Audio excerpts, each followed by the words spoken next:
Ayan mga ka-SF. Aray ko po, ito na ba? Sinasabi ko, pumitik na. Ayan mga ka-SF.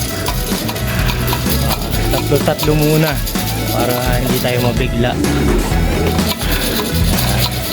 Para pag marunong sila mag-akyat panahog dito sa loob, saka yung calling, wala na tayong problema.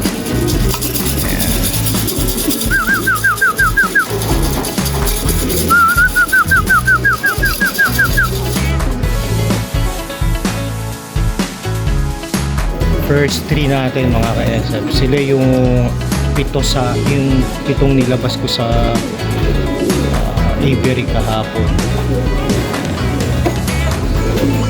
So pag nasanay na sila dito, wala na tayong problema. Okay mga ka-SF, ito yung bago ulit. So medyo naman tayong napalabas, mamaya dadagdagan ko.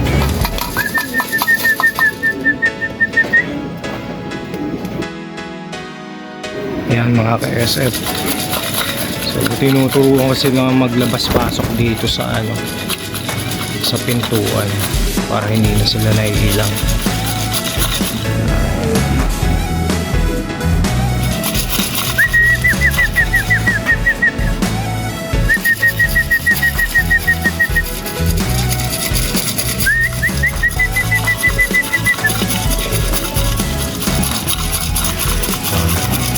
Day 2, pero this time medyo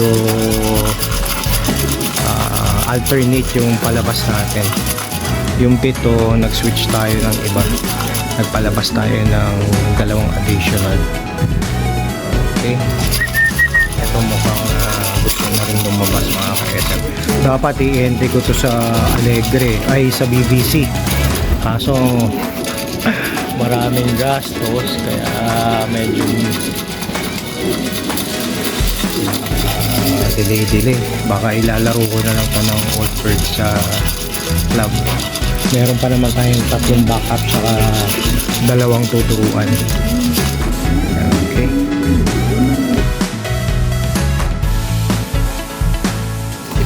Okay mga ka-SF, additional 1. Grabe, nakakatawa na nakakakaba. Okay, dami pagluwak. Ano ba yan?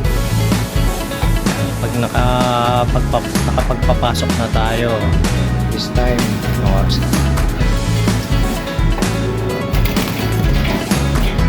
Ano na?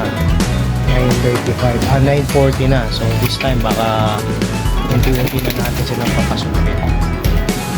Okay, at least makapag-orient lang sila sa labas. Yun ang importante. Okay, magpapatuka ako pag pumasok sila, hindi ko na sila papalabasin. Okay mga ka-SF, mga kaibon, galing dito nakapasok na yung ating mga bagong pinalabas. So nakapagpalabas tayo ng 7 ibon rotation. Okay, so hanggang dyan.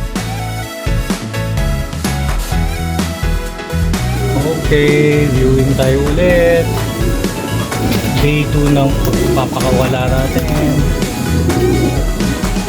Ayos, wala tayong problema, walang nagpilikan. So naka 7 out of 13 tayo mga ka-SF. So ibig sabihin nun, sa 13 birds na tinuturuan natin, naka 7 tayong palabas. So yung additional natin na 6 siguro bukas.